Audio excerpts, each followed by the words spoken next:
Сэрээрээ босоорой.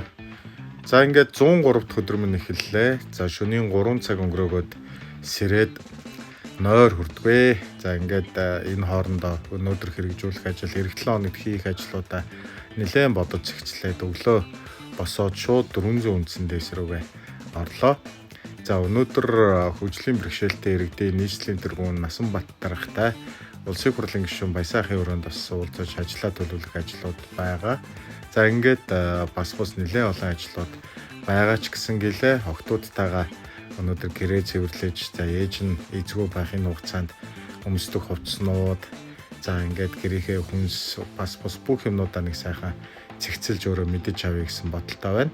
За ингээд дасгалаа хийчээд өглөөний цагаа уучаа шууд ордон орлоо. За ордон ороод Баясаахын өрөөгөр ороод Насанбат дарагтай ажлуудаа үндсэндээ төлөвлөн суулаа.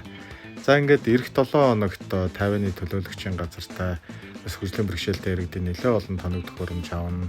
Бас ажлуудаа төлөвлөчөөд ингээд төрийн ордонд наримчигтэйгээ хамтдаа бид гурав нэг өдрийн хоол идээд гарч ирлээ. За хаасайгүй хонгоны баяр төгслүүд гээд талбай дүүрэн хүүхдтэй.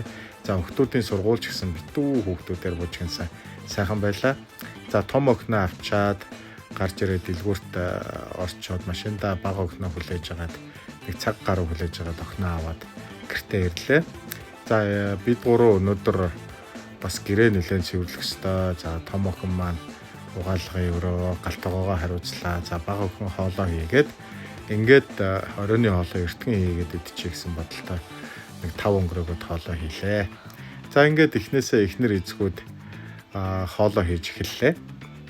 За ингээд бид хэд оройныхоо хоолыг хийж идчихээ доктортойгоо нэг жоохон шатар тоглоё гэж бодоод за шатар тоглоод ингээд охтуудынхаа бүх хувцсыг гаргаж нэг чеклээ. За зуны хувцс руу нь ер нь орохгүй бол болохгүй нэ гэж бодлоо. За ингээд бороо орж байлаа.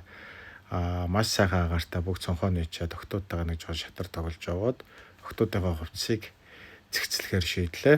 За ингээд 10 цаг өнгөртөл хувцаа жигдэлж хагаад оройныхоо дасгалыг хийгээд өнөөдөр амарлаа. За ойрд надтай оройны дасгалд хамт нэгдээгөө бага охин маань оройны дасгалын үндсэн дасгал дээр бас нэгдэж орж ирлээ.